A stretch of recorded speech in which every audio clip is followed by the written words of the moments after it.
Hello beautifuls, this is Aromi here and welcome back to Cinderella Phenomenon. So here we are. I don't really Everything was so vibrant. We're walking downtown. Correct. Everything was so vibrant and full of energy back then. This place was so lively and there was music that filled the streets and performances everywhere. But now, so much has changed. It's so silent. I'm kind of excited to see our mom. The streets are so empty and not in like happy to like see that she's ruling again, but happy to see her character on the screen. If she has a drawing of it, I want to see what she looks like. The streets are so empty in the eyes of the people. Their eyes are glazed and unseeing, just like the king's. I step forward to get a better look without realizing I am only dimly aware of Varg's hands, which have not moved from my shoulders. What happened? The queen happened. But the people. She can take control and can demand obedience, but she can't force love or loyalty. The people of Angelia are being crushed, princess, and they know who's responsible for it. Me? Varg's voice is hushed, but he still draws stares. I flinch back at the expressions on the people's faces as they look at us. There is fear in their eyes. I instinctively retreat until I fall back into Varg. His hands tighten on my shoulders. They know that you are her daughter. There are the looks they have always given me. This is why they have feared me. Abruptly, Varg draws his cape around me, enclosing me in darkness. Whoa, he's like a vampire. I felt like that was a vampire move. When light finally filters back into my consciousness, I'm facing a completely different street. What did you do? Smoke and mirrors. Things might have gotten out of hand back there, so I got us out. He suddenly releases me and nudges me forward. Can we return to the palace now? I grit my teeth. I still want to see the town. It is impossible to think that the entire place is so changed. How is that possible? Sir Mithras said Mother was out. I really need to see her. It's almost dinner time, princess. Your family will be expecting you. Mother will be expecting me. I should see her at dinner, right? Thinking about everything that has transpired exhausts me. I rub my eyes and sigh. Fine, let us return. Whenever I read the word let us, I hear the silly joke, lettuce. When I enter the dining hall, a familiar figure stands by one of the windows. I have not seen her for 4 years, but she remains unchanged. Standing before me is the only person whose love I have never doubted. Mother! Oh! Mother looks enchanting. My dearest one. She does look evil, though. That pendant makes it look evil in her eyes. I move toward her immediately like a moth drawn to flame. Soon I have my arms wrapped around her in a hug. I do not care that I am crying. Mother, I have missed you so much. And I have missed you. I cannot believe that Mother is indeed alive. I'm crying so hard tears blur my eyes and it takes effort to speak. I thought you died. Mother presses a soft, cool hand to my cheek. Her touch is more comforting than I remember. And it is thanks to you that I did not. I'm so proud of you, love.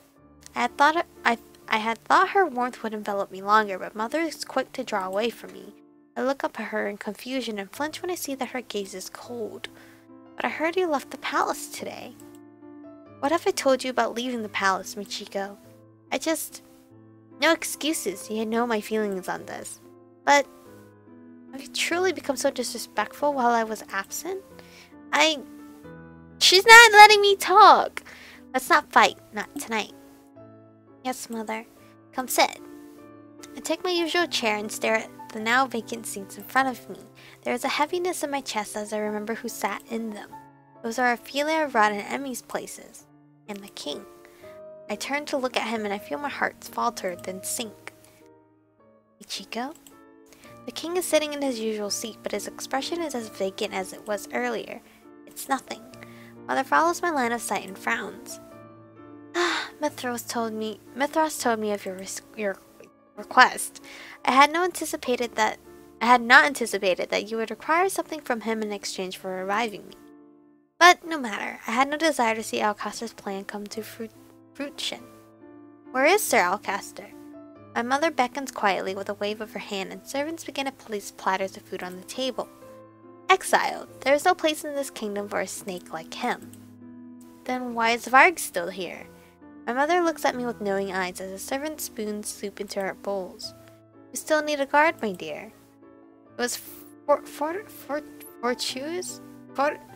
Crap, I can't read today, holy crap. Of me to retain him, considering your actions today. I look down, my mind racing. But enough of these inconsequential notions. We must discuss your training. What? You are the crown princess and you must learn how to be a queen. Eventually, you too shall become the Tenebrarum barrier. I will show you how to control it.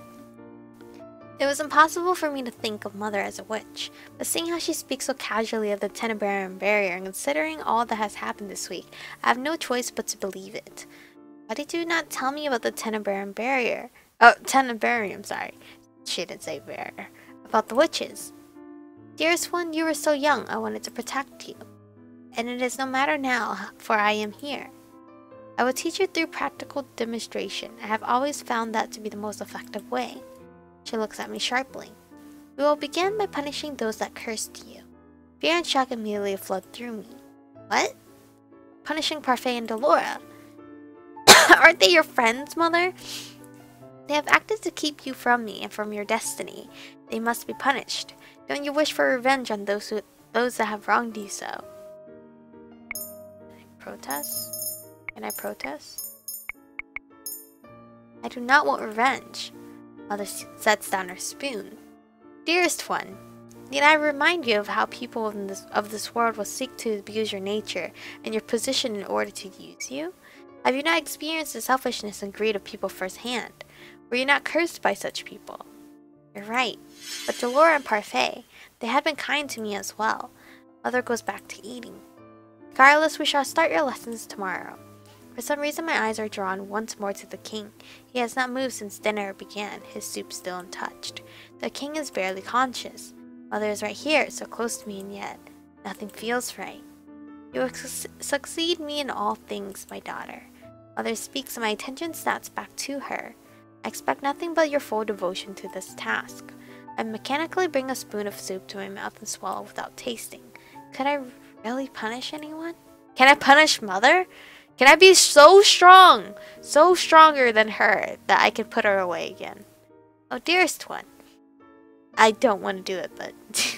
Mother's voice pulls me from my thoughts. She reaches over and brushes my hair away from my face. Her touch is heartbreakingly familiar. She is right here, but I feel like this is the most distant I have ever been from her. We're never going to be separated again.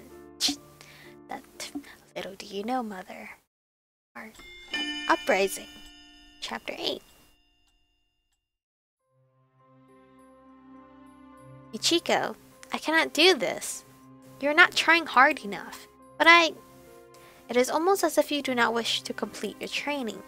Ever since Mother came back, she has been teaching me to use my magic, but her methods are... well, I cannot bring myself to agree with the way she teaches.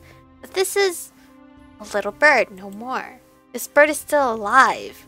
It's been trying to escape the dome it's been trapped under this whole time. Your bleeding heart will be the end of us all, Michiko. Do you feel such turmoil every time you have a meal? Do I need to remind you how many animals are killed on a daily basis just for your meals? But this is different. Why can't Mother see that? All you are doing is removing the air in the dome. This is a lesson about control. How else are we to tell you when you are successful without such a barometer? Mother raises her hand and without any apparent effort manipulates the air in the dome. Now you see how simple it is. I stare at the bird's lifeless body inside the dome. The sight of it brings back old memories. It's happened before, and even then I was not able to save the bird's life. I still cannot save anything.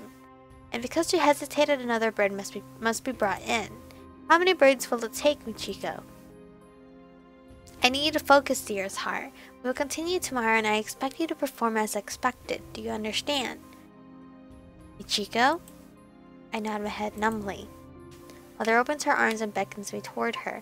I reluctantly step toward her so that she can embrace me. There is no more warmth in her embrace. There is nothing. Mother strokes my hair. Before I found the gesture endearing and comforting, but now I feel cold. I do this because I love you, Michiko. You understand, yes? The words I want to say are trapped in my throat. I can't. Mother pulls back, a questioning look in her eye. Say you love me, darling. Of course I love you. Not really, Mom. I do love her, but things are different now. I cannot deny who she is or what she can do. Mother sighs heavily before releasing me and turning around. Varg, where's Fritz? Can Fritz battle right now and get out of Varg? The bar. The door opens and Varg steps inside immediately. He kneels before us. Your Majesty? Take my daughter back to her room. As you command. Varg rises and bows before going to hold open the door for me. Princess? Night, Mother. Curtsy and follow Varg out of the throne room. Oh, it's nighttime already? Holy crap! Ever since Fritz disappeared the day I woke up, he has not returned. The hope that he will return and that Varg will be destroyed is slowly disappearing. Every morning I wake and find Varg standing outside my door. I become more disheartened. I look at Varg's back as he walks in front of me. How am I supposed to bring Fritz back? Varg is only getting stronger each day. At this rate, Fritz will... Aduva? You know that will not work on me anymore, Princess. Fritz used to come when I said that word, but I no longer see any signs that he hears me. Worried about your knight? Let me tell you something that might lift your spirits then. He's not gone. What? He doesn't think he can afford to lose. He's not giving up control without a fight. Thought you might want to know. Why are you telling me this? You haven't been yourself the past few days. Why do you care?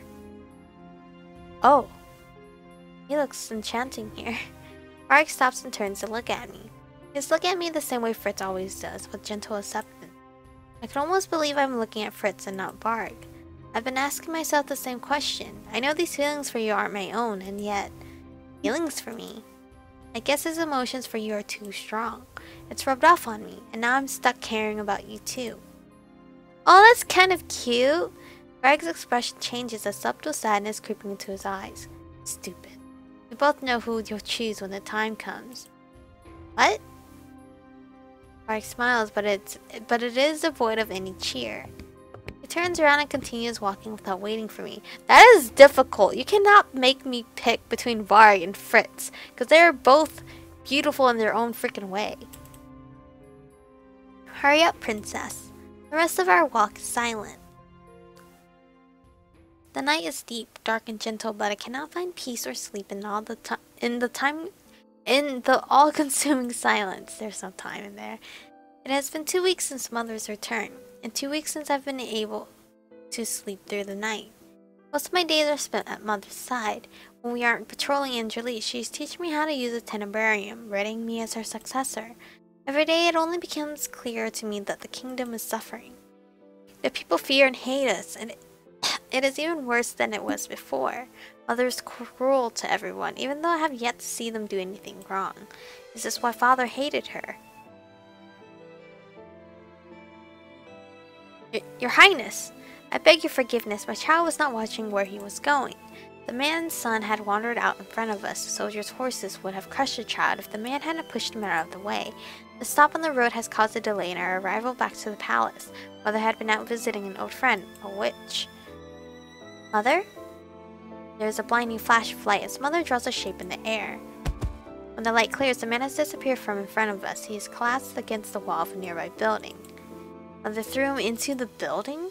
Let us continue. But Mother, that man isn't moving. I do not think he's breathing. Come along, Michiko. Mother, why did you do that? The man, he... Are you questioning me, Michiko? Mother's gaze is cold as steel, her eyes as sharp as a blade. I flinch away from her. You have become soft. The world has changed you while I was sleeping. Do not worry, dearest heart. I will bring you back to what you were. I promise. No, you cannot. You cannot unchange this.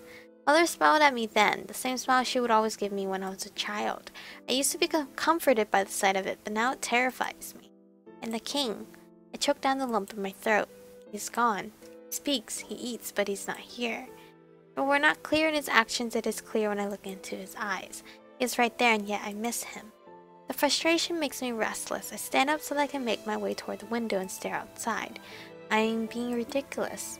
Why should I miss him when he has done nothing but neglectful? I have forgotten how he stopped caring about me when he invited his new family into the palace. He treasured them and his kingdom more than he ever loved me. He never valued me, and yet I would give anything to go back to how things had been. The weight on my shoulders and in my heart is overwhelming. Feeling only worsens when I turn my thoughts to another person. Fritz. With a sigh, I lay my forehead against the cold glass of the window. Varg said that Fritz is still fighting, so he must still be in there. How can I help him? Fritz? Who? Before I can turn, someone clamps a hand over my mouth. The rest of my words are muffled. Long time no see. Voice. Oh, it's Jurian! I'm so glad to see Jurian! That's right. Remain calm, princess. She slowly lowers her hand. I turn around and stare, surprised to see her here in my room. What are you doing here? She smiles and some of the weight in my heart lifts. We're on a rescue mission. We? Oh, it's Garland. You're Garland, right? I kind of forgot their names. At that moment, a man sidesteps into the doorway, his footsteps cautious and soft. Oh yeah, it is Garland. I would so want to date Garland, but these two are together, so. Garland? He does not turn completely, but cranes his neck to give me a soft smile. Glad to see you're safe, princess. I can barely believe that the two of them are standing here. It has been so long. We apologize for being late. We have been trying to get into the palace for the last few months, but a powerful shield has been keeping us from entering.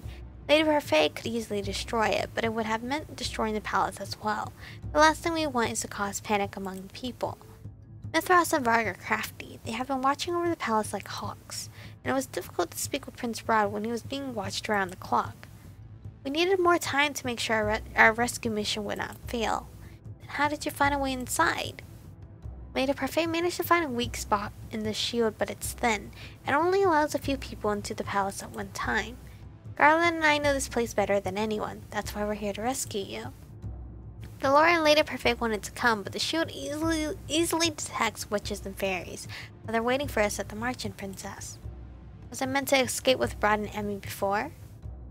Yes, that was the only other plan we had, though it didn't go as expected when someone caught whiff of their plans and sent Varg out to kill them. So they tried to save me before and failed. Why did you come for me? Obviously to save me, duh. Dorian asked that anyway. They look at me, their expressions baffled. What? I cross my arms as I look at them. Why would you rescue someone you hate? Princess. Of course we'd come back for you. Well, come for you. You're part of the Marchand after all. What? Jurian looks at me seriously. Let's go. Jurian heads towards the door, but stops when she notices that I'm not following her. Coming, princess? How could the Marchand take me back after everything I have said and done? How could the Marchand accept me back? Do they want me to return? I only realized I had spoken aloud when Jurian answers me. Princess, we wouldn't be here if that wasn't the case. We have to leave now. We're running out of time. I can think about this later. I nod and follow them out of my room. Jurian leads the way and I follow after her. Garland brings up the rear. His eyes alert as he constantly surveys our surroundings. The night around us is cold and still, but the quiet only makes me more anxious. Varg usually appears in situations like this. Not here. And I feel so useless having to be rescued like this. Garland reaches out to place a hand on my shoulder. We're almost out. I nod, not trusting my own voice. Shh! Garland stands at attention as we continue slowly moving forward. Eventually a figure moves to block our path. And what is this? The Mithras. Cannot move. Jurian and Garland, however, already have their swords out. The deadly metal glitters in the gray glow of the moon. And here I thought the fairy had given up. Mithras. Her voice, well, I obviously did not make it a low growl, but you know, it is so full of malice it makes the hairs on the back of my neck stand on end. Let us pass. And if I did, where would you be taking the princess? Jurian's shoulders tense. Garland glares at Mithras from behind her. I could lie, but it would also be easier to just kill you. You're as bloodthirsty as ever. But unfortunately, I cannot allow your mischief to continue. Sir Mithras had just begun to raise his hand when Jurian darts forward, her sword gleaming as she raises it to slice at his arm. Sir Mithras howls, falling hard to the ground as he curls in on himself to cradle his injury. Go quickly! The remaining quiet is all but shattered as they run away from Mithras. Though he is in pain, I can still hear his voice call out from behind us. Do not think this will be easy. Do not think this will be so easy, princess. Or whatever. But yes. I ignore him and keep running, not daring to look back. We've been running for a while now. My legs are beginning to go numb. Only a little longer, princess, and we'll be out. You're doing well. I can do no more than nod as I force myself to keep running. I am pathetic. I am slowing them down so much. There, Oh, there! I can see the exit. Watch out! Who's there? Hello? Ooh. Jurin falls back to evade the explosion and bumps into me in the process. Moments later, however, she is once again standing at the ready with her sword. Garland sets his hand firmly on my shoulders to help me regain my balance. What was that? A familiar face emerges from the smoke, her expression cold. Oh, it's Mother. Michiko? Mother. I didn't want to believe Mithras, but here you are. Princess, get back. Mother turns to face Jurin and Garland, her expression full of contempt. I remember you, Jurin Valenti, and you as well, Garland Bilrat. I thought I was rid of Alcaster's pest. You do not work for Sir Alcaster. No. You and your pet have changed a lot. Allegiances, haven't you? What? What did you call him? The smile on Mother's face is bright and cruel. It sends chills trailing down my spine. Is that not what he is? Mother casually waves a hand at Garland, who remains quiet. He follows you around like a lost puppy. He is so desperate for a scrap of affection that he would do anything for you, regardless of his own pride. It is admirable how well he knows his commands. Stop it! Come, Garland. Sit, Garland. Good boy, Garland. Shut up! Jurin, don't! But his words come too late. Jurin rushes forward, her body nothing but a blur, her teeth bared in savage hatred? Jurin is fast, but Mother is faster. She raises her hand and sends Jurin back with a terrible flash of light as Garland catches her. And you defend his honor as if he were some poor maiden. How pathetic. Garland's voice is soft as he steadies Jurin. Jurin, please, she's just trying to get a rise out of you. I know that, but it's working on me. Jurin throws his hand off, a murderous look in her eyes as she glares at Mother. Mother remains in the same place, smiling that terrible smile of hers. She is amused by this, nothing more.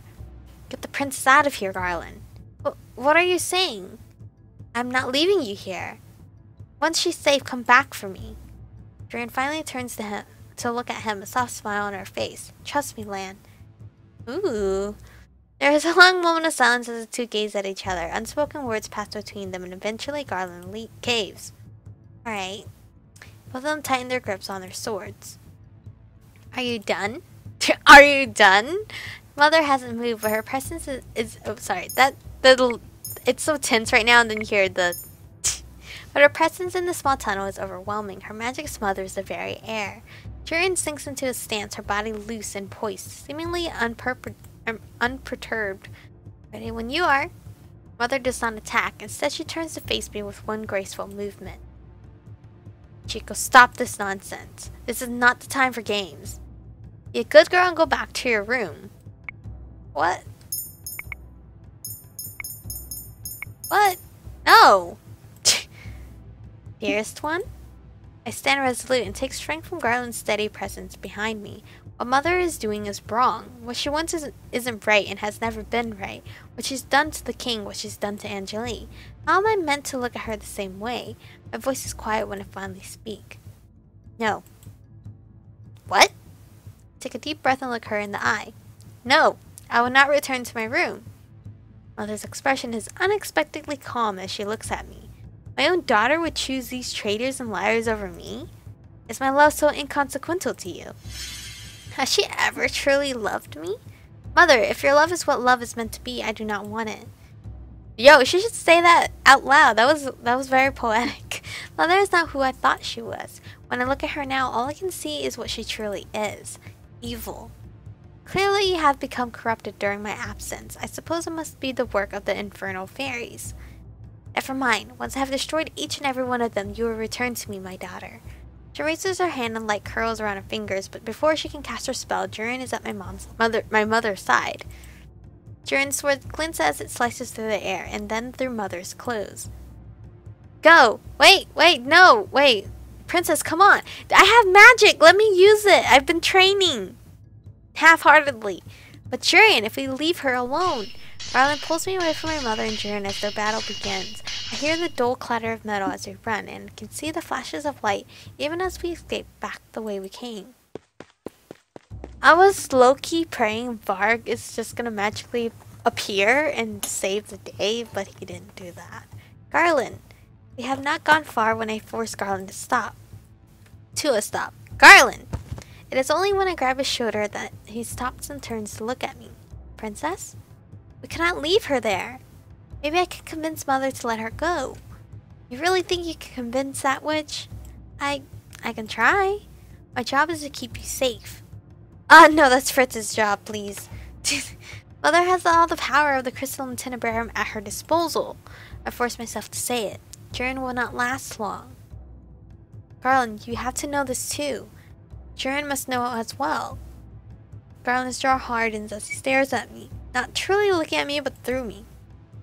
Garland, please. We cannot let Jurian die. Not when we might be able to do something about it.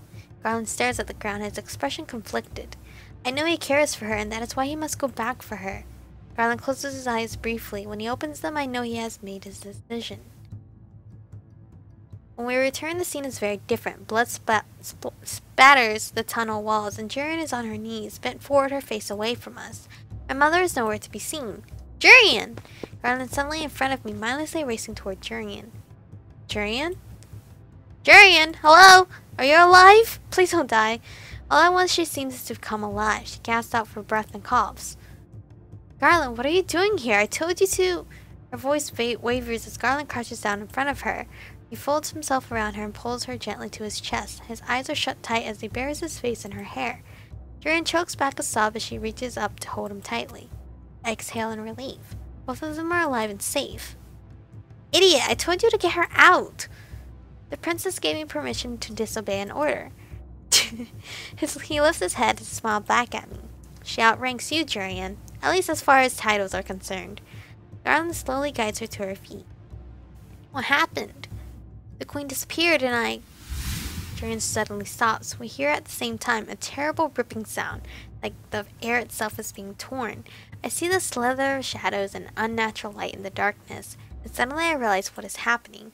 My panicking mind is only able to process everything that happens in slow motion. Oh god. Are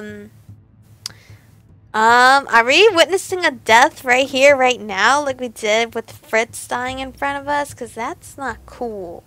Mother appears behind Jurian, poised to strike. I see the horror in Garland's eyes, an acceptance and determination. I try to cry out a warning, anything, but I can barely breathe. Garland pushes Jurian toward me and out of the way as he rushes my mother. Oh my god! At the same time Garland pushes forward, Mother holds out her hand. It takes only a single heartbeat for her to plunge into Garland's chest. Oh my god, Garland! What a loyal pet, giving your life for hers. Garland's face crumples in on itself. Even from where I am, I can hear Mother twist her hand inside him. And how sad. Mother wrenches her bloodied hand out and Garland falls to the ground. Fool, you didn't even tell her that you loved her. Wait, is he for real just dead now? I imagine her like sticking her hand into him and then like taking his heart out and then just dropping it. That's disgusting. You! Jurian runs at my mother, a desperate cry of grief and rage escaping from her. Jurian, no! Wait, you're gonna die too! And it's gonna be like Romeo and Juliet! She is too weak from her own injury. She can barely hold up her sword. I am unable to speak or move as Jurian rushes toward her own death. But Mother simply sidesteps, her expression disinterested as Jurian falls to her knees. I was kind enough to kill him slowly for you so you could say your goodbyes. Mother turns to face me. The blood drips from her hand down to her dress where it congeals and oozes like black tar.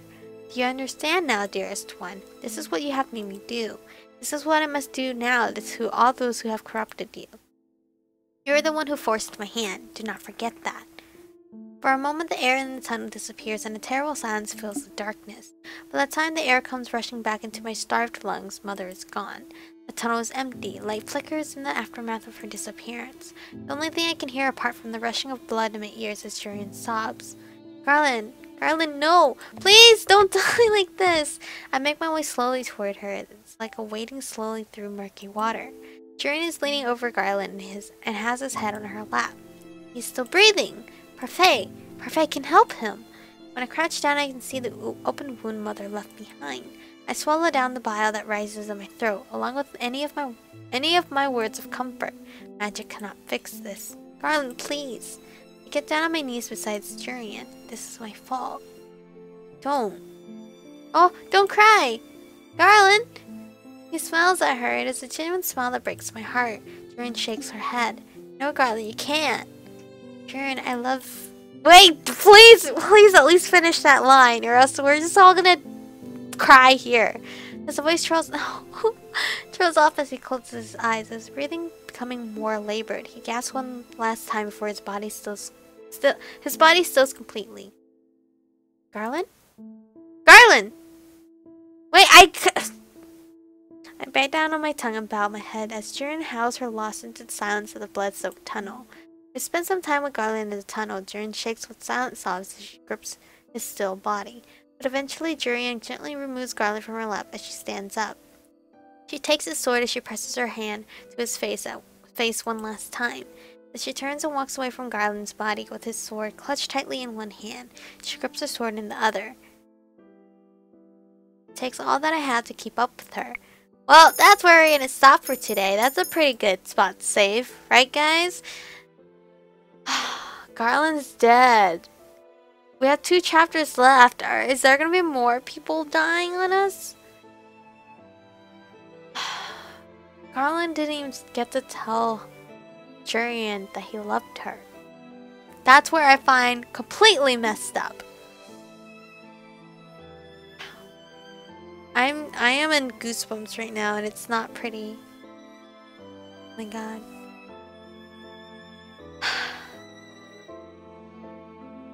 Thank you guys for watching. Stay beautiful, and I'll see you guys in the next one.